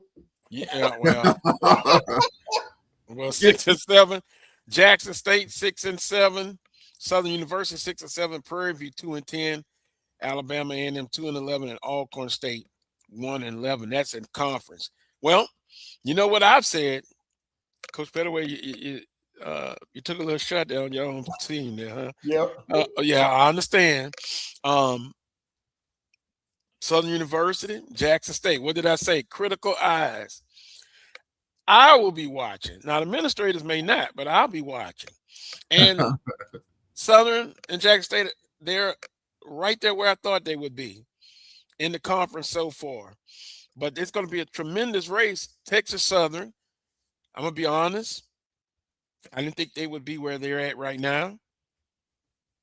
So, Carlos, coming into the season, you felt like Southern was going to be in the bottom four? I thought they would be in the middle of the pack. Okay. I also thought, and I've gotten this question off the record, on the record, what has to happen for Southern? I think they have to finish in the top four, which it looks tough right now. And then they have to make a deep run in the tournament. Now, those things are still available, but right now it's not looking good. But still more baseball to be played. That's kind of where I look at it now. But Alabama State, somebody maybe can tell me what's going on with the baseball team. I thought they would be higher than where they're at now. And right now, I would have to say they're probably the most disappointing team so far. Yeah, I think I saw a score. UAPB beat them 26-6 or something like that. Wow. And that was but I think it may be more to do with UAPB. There's some teams, Carlos, and look, I know Pine Bluff is doing pretty good. Pine Bluff's doing well. Valley's doing well, and I know somebody's gonna throw it out there. What about Alcorn? Well, right now we are just definitely struggling. The pitching just isn't there, and we got a lot more work to do with that. It's Carlton Hardy's second season, and I know some people are saying that time's up. Not saying something should happen, but this is the second year in a row in which it hasn't been all that great. But I think the administration will hang in there with Coach Hardy a little bit longer. Coach Hardy's a good coach. How was it before? Huh? How was it before Hardy? The three previous year? They're consistently bad. Yeah. The baseball program. To be honest, I remember time Rat McGowan. What's the other guy you know? Coach Barrett. Great. They did well. But anyway. Yeah, we won the championship in 2011, and it hasn't been the same since. Coach Ray was let go, and conversation about that goes back over a decade. But he had the program kind of right. We're in the middle of that cusp there. But we've had Brett Richardson, who is an assistant at FAMU. He was our coach. Then Reggie Williams, and now Coach Hardy. He's got an assistant in Oscar Reed, who was with us during the Barrett Ray days. So hopefully we can, reminisce and rekindle that candle a little bit. But the pitching is definitely, is still a struggle for us. We can swing the bats a little bit, but we run ourselves out of innings in situational baseball. So it's tough right now. But from what I've been told, they're going to hang in there with Coach Hardy a little bit longer. I don't expect any changes to be made.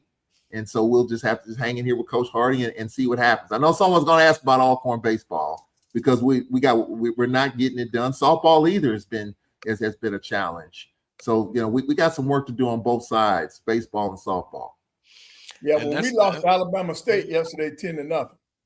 Yeah, and I happen to have the baseball scores here right now. Oh no, you're good. That's a perfect segue to go into it. Southern over Grambling State 7-5. Pleasantly surprised, and this game is being played at Grambling, so that schedule remains today. They'll kick it off today. As you stated, Alabama State over Alabama A&M in Huntsville 10-0. FAMU dropped the decision to JSU 5-4. Game was played in Jackson. Bethune-Cookman loses to Mississippi Valley State 8-6, and that was in Edavina. They're fired up. Home crowd. UAPB and Prairie View, I think they're playing right now. It's going to be a doubleheader, and then Alcorn and Texas Southern should be a doubleheader today as well. And Southern over UAPB, they run rule them 9-1 in softball. Guess we need to pull up softball as well. Southern University. Yeah. Carlos? Doing pretty well. Yes, Roy. I'm sorry. I'm going to jump in here on you if you don't mind. Got a special guest. Actually, he was here, so I'm not sure where he disappeared to and come back. Got a special guest that can help navigate and talk about some of this baseball and softball stuff. Give us a little bit more insight. Had an opportunity to actually talk with Coach Johnny Hernandez after the Bethune game, but we have Alex Wyche, who was just coming on, who is the president and founder of Minority Prospects. Minority baseball and softball prospects. They spent the past five or so years, man, increasing primarily African American participation back in baseball and softball again. But of course, it's minority. They do include a lot of Hispanics in the space too. But like I said, he was here, and then he just dropped off. So I wasn't not sure where he is. He'll be popping in a second here to talk to you all about it. And they actually have a podcast that they do on the network called Extra Innings, and they have been in depth with the SWAC since the start of the season. So they know they're around every weekend, man, at games, every week and midweek, visiting SWAC games and stuff. And he's got some conversations about some of the stuff y'all been saying about these teams who are beating people who most people don't think they should be beating them, but they got some different insight. And also, I think it was Charles that brought up, and we've had discussions in years past about African Americans and their participation in baseball, college. I know it's a financial piece to it. Minor leagues, a lot of the African Americans have been going that way, but we're kind of seeing an uptick a little bit, participating on the collegiate level, and I got to be careful about this. I've gotten emails in the past from people that it kind of disturbed them somewhat that it wasn't more African Americans playing on HBCU teams. But I'll just say this: when I look at Southern University, I look at that Columbia blue and gold, and then the players that are there.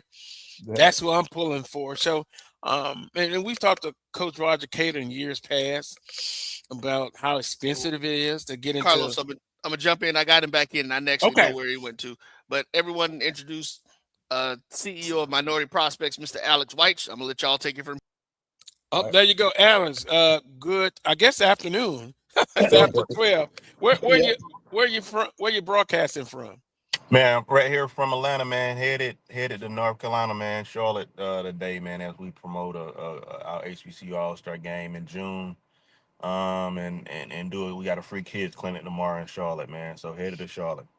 Well, it's glad to get you on. Kind of talk about the program and the company, and then we'll kind of get into a few other things as far as baseball and minority participation or African American participation. But a little bit about your company and your project. Alex Wyche, man, owner Minority Prospects, Minority Baseball and Softball Prospects. We do about 50 events around the country during the year. You a HBCU guy, so we started actually the HBCU All-Star Game 6 years ago in the Hoover Met.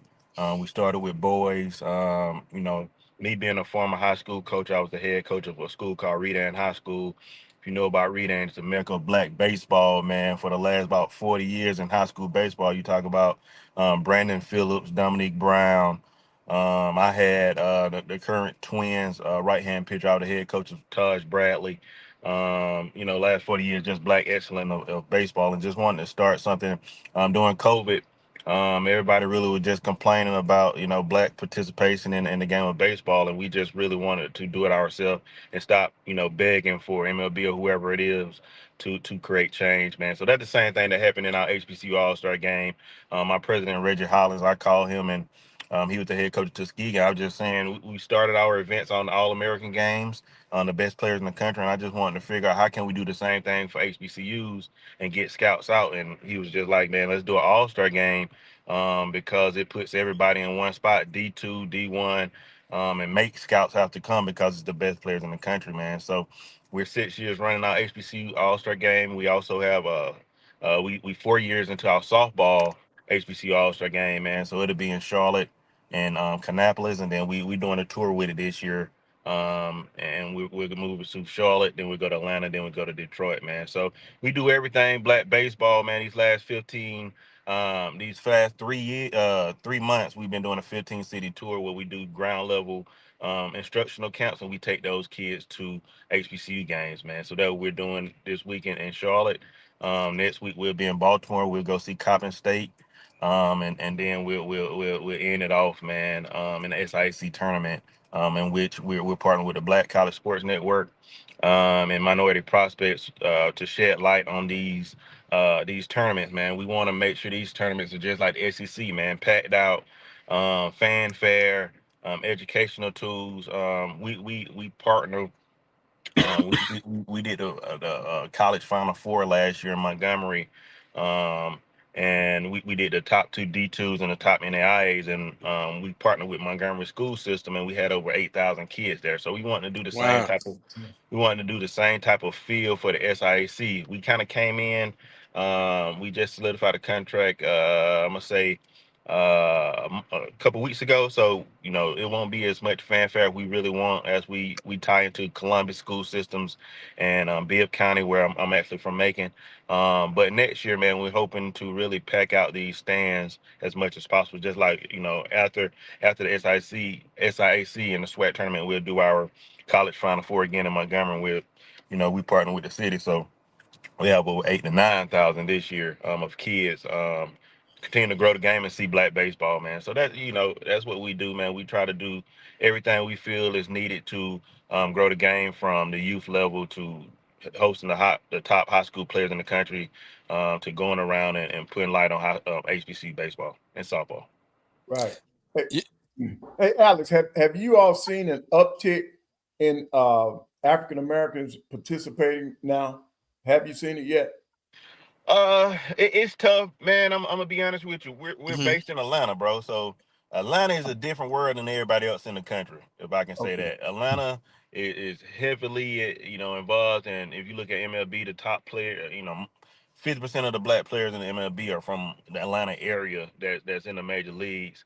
But what I kind of look at it being a high school coach, I look and see how good is high school baseball, and I feel like that has declined over the years since I stopped coaching, just in general. And if Atlanta's not premier, everywhere else in the country not going to be good, man. So if I just to give you an insight, if I can think of a black school, all black school, mostly all black, maybe 70% black, I can give you maybe 6 schools out of the whole country that can really compete for a state championship in their city. Of black baseball. So I think we got a long way to go. I think that the top tier is maybe getting a little bit better. There's more, I'm gonna say, more quality black players in the minor leagues that may make it to the big leagues in a couple of years. But I still think we have a long way to grow of just growing the game, especially fanfare around the country, just in general. How do you grow it? How do you grow it? I mentioned Coach Kadar talked about, 30, 40 years ago, participation was better, but then he talks about the financial piece. How do you grow it? I'm sure it's going to take multiple factors to grow it.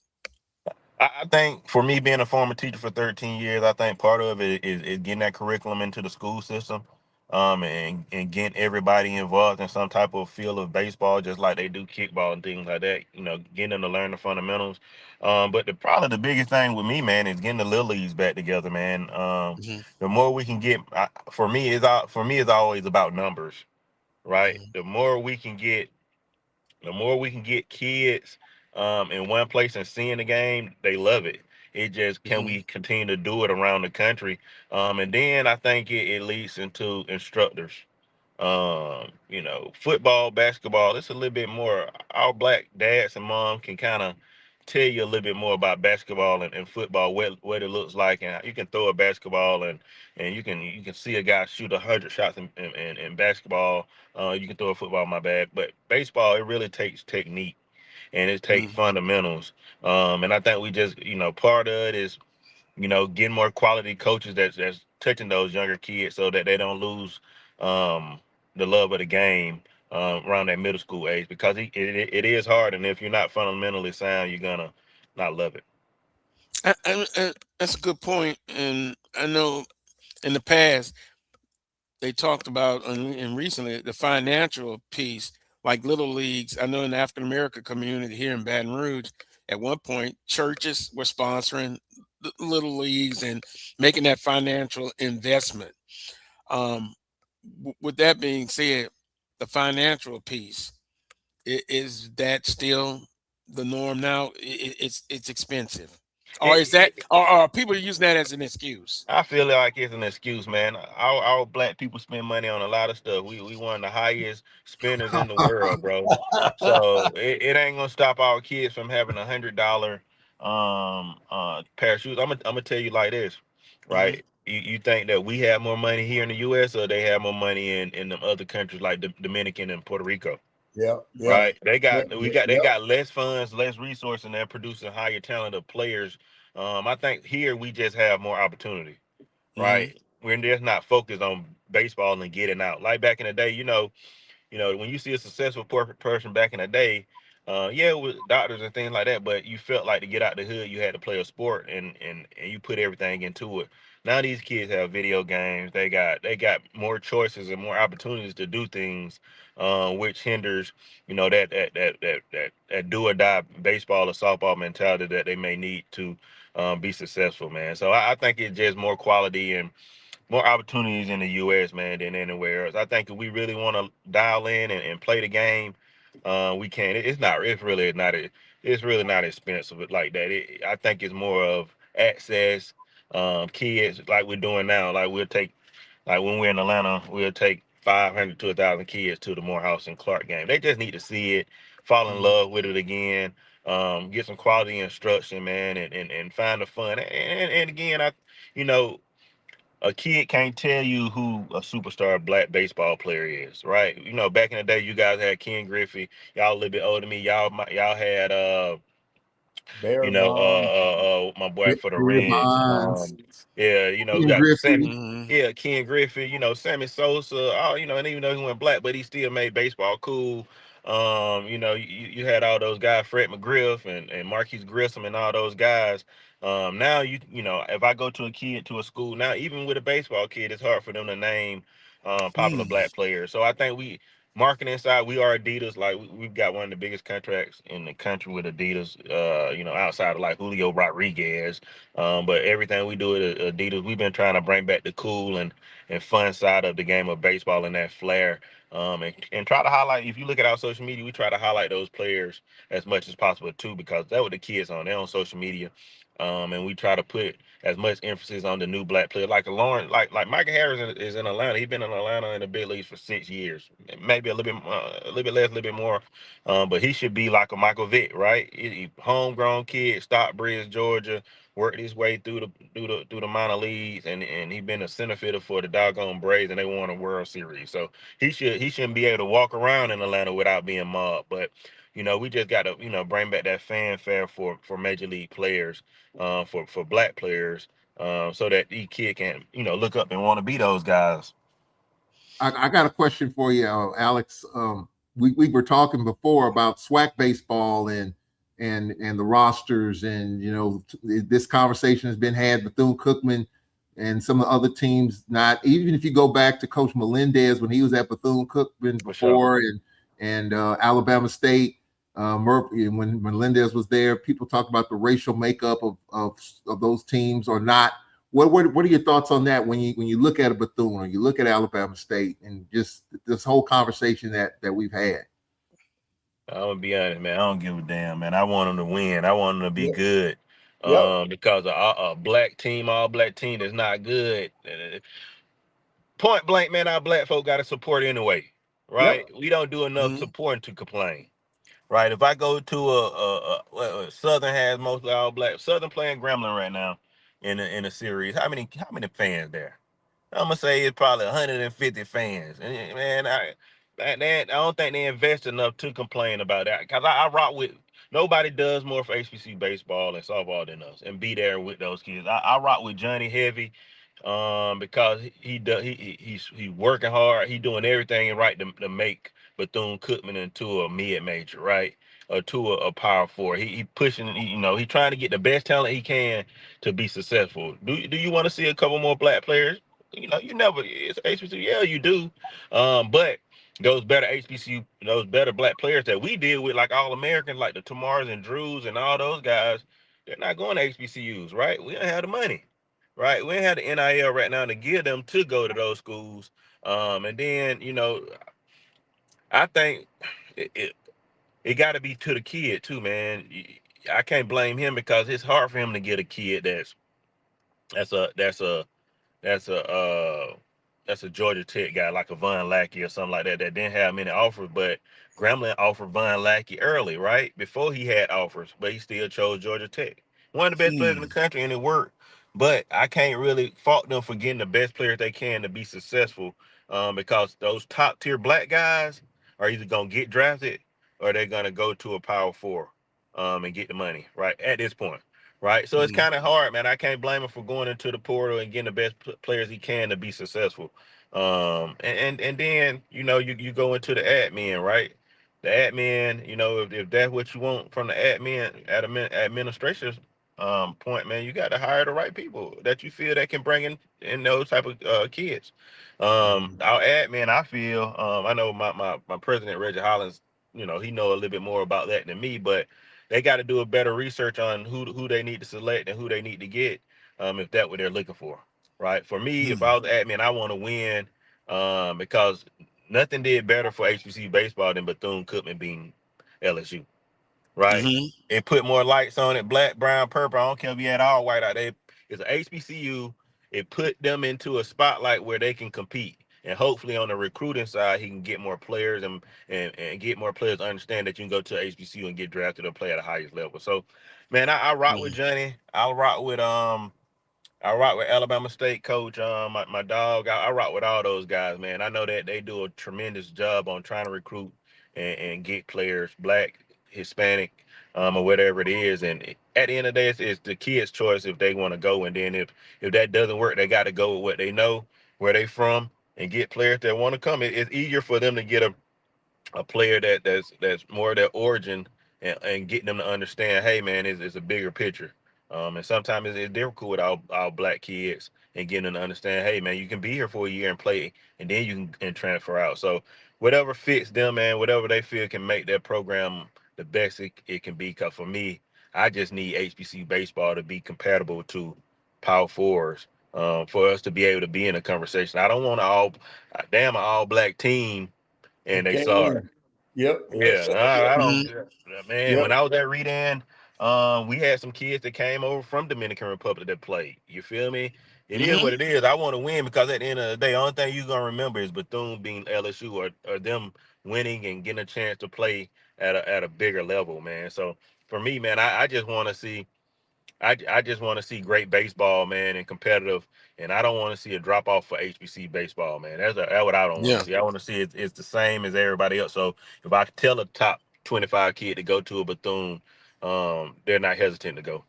Yeah, thanks, Roy. Pull up the minority prospects, SWAC HBCU baseball power rankings, and you see Bethune-Cookman, Texas Southern, my alma mater, right there at 7th place.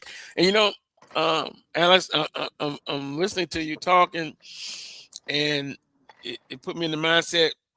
It's been a few years now. Ricky Weeks. Yeah. Yep, for sure. Look what he did. Stayed. He could have went somewhere else. Yeah, for sure. And stayed and had a great career. Now, retired from Major League Baseball, but from what I understand, he's somewhat still working with baseball. So yeah, with the Brewers. It could be. It can be done. Yeah, it can. It just, they got to believe. Since we've been doing the HBCU All-Star game, it's been over 6 years. It's been over 15 guys drafted, right? Had 4 drafted last year, 2 from Alabama State, and North Carolina A&T been having guys drafted in and out.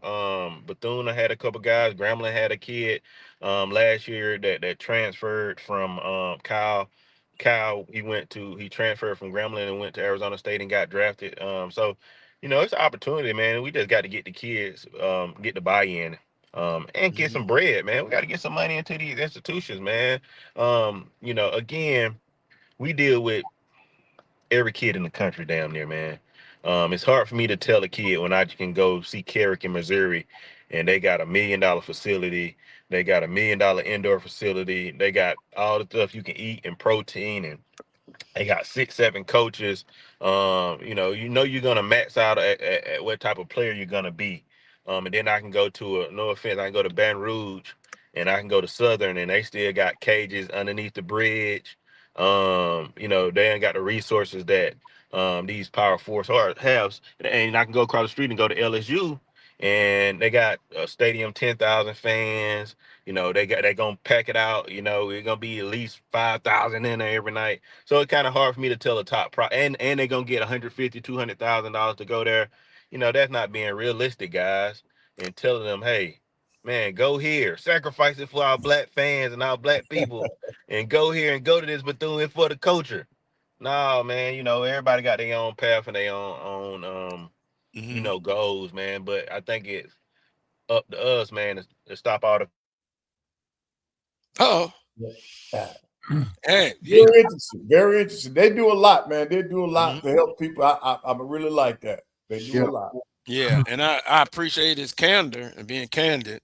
When he mentioned about Southern University baseball and the batting cages under the overpass, Charles.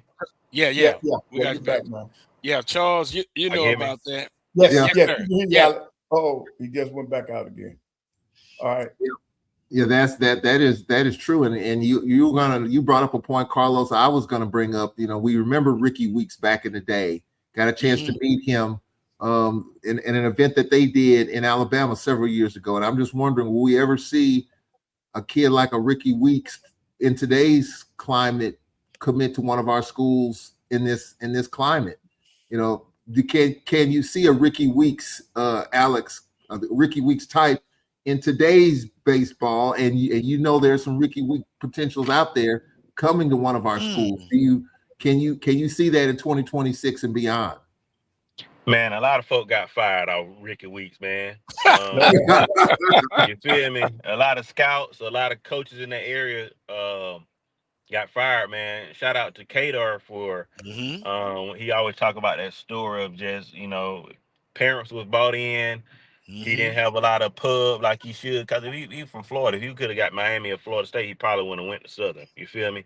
But they got him at a rough time. I think so. It's just gonna, again, it's kind of those resources where those coaches can get out into those communities and recruit and find that diamond in the rough. Because Ricky Weeks was a diamond in the rough. It wasn't like Reach was a top 100 player coming out of high school, right? He was just he was a diamond in the rough that Southern stumbled upon, and it fell right. And it's a lot of them in the HBCU realm right now. That's the Michael Smith from Prairie View was a kid that I like. Hey, how he at Prairie View, and he at Dayton, in Ohio, in a 2-hole and having a good year. But I just think it's gonna be resources, man. I think I can pull out an MVP All-American if I can give him 50,000, right? To go to a Southern or something like that. But it's gonna take some money, man. I can't tell a top 100 prospect, because you got to think, if we talk about draft, say one of our All-Americans, Keon Johnson, right, from Macon, Georgia, great parents, etc. Right. Say his mama was a Southern graduate, and they want to go to Southern, but can I tell him that Vanny gonna give him 350?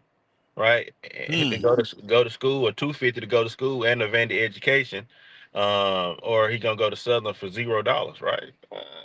It's a different move. It's a different climate at this point, man. To compete in for these top prospects, man. I just think, what makes it that we can't have the bread? I don't really get it. You know what I mean? I don't know. So are you talking about $250, or are you talking about $250,000? Yeah, I'm talking about thousands. I'm talking about the bands. I'm just you know what I mean? It's just a different world. It's just a different world that we in. We got to at least come up with 10 grand, 20 grand or something. You know what I mean? We can't just give them nothing. That just free education ain't gonna get it in this landscape, man. There's too many schools that can give them money. You know what I mean? That's part of the alumni. That's part of the schools. The football side, they give money. Alabama State, they had to give got to give their quarterback some money to stay. You feel me? It is what it is. You got to give them some money. But baseball is a non-revenue sport at these schools. Most of these games are free because we can't get a crowd. Right? That's part of it too, man. We got to put butts in seats. Butts and seats. The Savannah Bananas don't ask no questions, because they can put butts in seats, and they can fund everything themselves, man. When you can fund everything yourself, from fan interaction or fan buying gear or alumni giving money back, it's a different conversation instead of begging, right? When we got to beg, that's a different world that we live in. That's interesting, Alex, because about a lot of the games are free, and I was kind of shocked. You remember we had this discussion maybe a year ago? Coach Pettaway, Alabama A&M, do they charge? No. Alcorn? Nah, a lot of them. Southern charge, does. Yeah. Alabama State charge. I don't think Bethune charge. Like that right there. That's what I put out on Facebook the other day. That's that Georgia Tech game. They're sold out they were sold out Thursday, Friday, and they sold out Saturday. And part of it fans, part of it just alumni, part of it just people that love baseball, and part of it the student body. Right? For me, that chunk on us, man. It's on us, man. We can go out and enjoy a baseball game. At the end of the day, you don't know what's going on in the football game, man. You just there for the atmosphere and for the fun and for the, the camaraderie of a black homecoming, man. The same thing in baseball, man. We can make it just as cool. Like our HBCU All-Star game, we have the bands, we have the crowd participation, things like that. We just need fans to continue to come out and have a good time. Because at the end of the day, the Negro League did it. Right, we can do it. It just, sometimes we lazy, man. Well, let me ask you this about the the SWAC baseball tournament was in Atlanta, right? Yeah, and it's in Birmingham now. When it was in Atlanta, and you being there, was there momentum for it? Even though we moved on from that? Hell no. We didn't promote it, bro. We didn't promote it like we should, man. We just think that we just sweat tournament down. Man, that jump supposed to be swamped every day. It's the Black Mecca baseball, man. You know, we had our second HBCU All-Star games at the Brave Stadium. We had 10,000 fans. Right. Wow. You got to promote, bro. If you don't promote, people just not going to come. Well, right? You got to promote it. Well, I guess, Alex, we've had this discussion too. It's been moved over the years. Baton Rouge was a good spot. I like the Baton Rouge. I like the New Orleans. Mm-hmm. Yeah. I think New Orleans it's not a big stadium. I think it got a good fanfare, got a good feel. I think Atlanta is a great spot. Georgia Tech you can't get no better spot for black baseball than Georgia Tech. But you know, with us of traffic, we gonna complain, man. But I think if they would have promoted it a little bit better, I think it would have been packed, right? I think it should have been packed, right? I think a lot of it is us not putting the resources around it. And shout out to the SIAC, man. This year, man. They did bring us in, you know, with the streaming, you know, with partnership with Roy, and Black College Sports Network, and just bringing us in is gonna, you know, highlight these players at the highest level, and try to push that crowd fair, man. These conferences deserve it, these players deserve it, man, and these communities deserve it because, again, you know, it may take a little bit more on the front end to bring in people like us and Roy and to make it look right. But in the back end, you're going to win so much with sponsorships and people and things like that because it's packed and it's growing the game as much as possible. So I just think we lazy, bro. We lazy when it comes to the important stuff that we need to be successful. Just in general, bro. We gotta do better. We just don't. I don't know. Everything that you see that Minority Prospect gonna do is gonna be to the fullest extent, right? If it's our HBCU game, if it's the MVP final showdown, if it's SIAC, whatever it is, if it's these kid clinics, whatever it is, we're gonna put the best foot forward to make sure you wouldn't know if it's black, green, or purple event. It's gonna look like it was ran by, you know, MLB that got millions of dollars, man. So for me, I just want to make sure that we put our best foot forward. Yeah, I'm headed to a baseball game now. Alabama A&M and Alabama State. As soon as this is over with, I'm out the door. Well, you might see a BTA. If you hear from my boy, my guy, Michael Irvin putting that belt to the fence, man. Yep. Now Alabama State, man. They had some rough that middle when they first started coming to play with FAMU, sweeping them and things like that. But I think that they're finding it, man. We won some last week against UAPB. I think they beat Alabama A&M yesterday 10-0. I got Alabama A&M was an ace that I had my last year coaching when I made it to the state championship with Anthony Mateo. They beat him last night 10-0. So shoot, man, I don't know. But Alabama A&M actually got some pretty solid players, man. They just got to put it together. And from everything I heard from Huntsville really is a nice spot. I just think that we just need to put some money behind these programs, man. I think they're in good situations and good spots. Alabama State has had a lot of funding that's been in there these last couple of years, and you can kind of tell from their facilities and TrackMan and different things they have. But I just think we got to support a little bit more, man, and go see these games like you said, man. It's good. It's actually good baseball, man. I was, you know, Georgia Tech, you know, gives us credentials every game to go there and highlight their players and ask us. Like when Vann Lackey did the 9 innings, they called us and said, "Hey, we finna let Vann Lackey play every position. We need y'all to get this on camera. This is Georgia Tech." And I can't get a call from, you know, we got a great relationship with everybody now, but like that, the Gremlins and whatever, they're not calling us like that. And they don't understand the power of social media and the power of influence that we need to be successful in this new space, man. So I just think it's funding, bro. It's funding and it's support. Yeah. Well, you guys have a podcast, right? A show on the Black College Sports Network. Yeah, we do. Promote that, and you know, we'll get you back on. We need to talk about the softball part of this piece as well. But give them that information. Yeah, man, you can follow us Extra Innings Podcast, man. We try to go through the SIAC, SWAC. We try to go through those rankings. We just talk baseball and softball around the country. And then you can follow us at MVP Takeover on all social media platforms, man. Over 90,000 on Instagram, 100,000 on TikTok.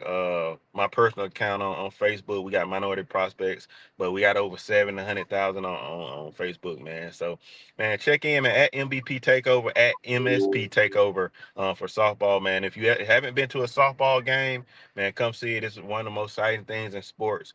And make sure you come out to the SIAC tournament, man. The end of the month, man. Go to Columbus for softball, Macon, Georgia for baseball, and then the whole month, 3 months in June, man. We got our HBCU All-Star games, man. Tour of the best 50 players from D1, D2, NAIA, and JUCO, because it is some black JUCOs like Bishop State, and we put those on one field, man. We have bands, vendors, fun. It's homecoming at the ballpark, man. So, that first week of June, we'll be in Kannapolis and Charlotte. That second week, we'll be at Kennesaw State in Atlanta. And then that third week, we'll be in Detroit, man, at the old Detroit Tiger Stadium for our the finale for our tour for our HBCU All-Star game, man. So I appreciate you guys for having me on, man. And anything you guys need, let me know. Yes, sir. We'll have you back, and we appreciate all the information and your time on this weekend. I appreciate you guys. All right. Yeah. Take care. He does a good job, Carlos. Yes. He really does. I mean, he's all over the place. And so he really advocates for baseball. And so, I mean, follow him. I mean, he's the real deal. I got a chance to meet him here several years ago, and I didn't know really what he was all about until I met him. And you see the hard work of his labor. All righty. Well, on that note, we'll get him back, and we appreciate Roy producing for us today. Everybody in the chat room, let the conversation continue. I can't go to a baseball game because it's in Grambling. So, okay. Softball, I got to get out there. Got to do better. That is a surprise story, Carlos. Coach Williams is doing a heck of a job at Southern University, and she's on a pretty good run right now. She's doing well. Don't have to put a critical eye on the softball. Just put an eye on because they're doing well. For everyone involved, make sure you tune in to the Carlos Brown Show every Saturday from 11 a.m. Central Standard Time to 1 p.m. Central Standard Time. Until next time, as always, peace and God bless.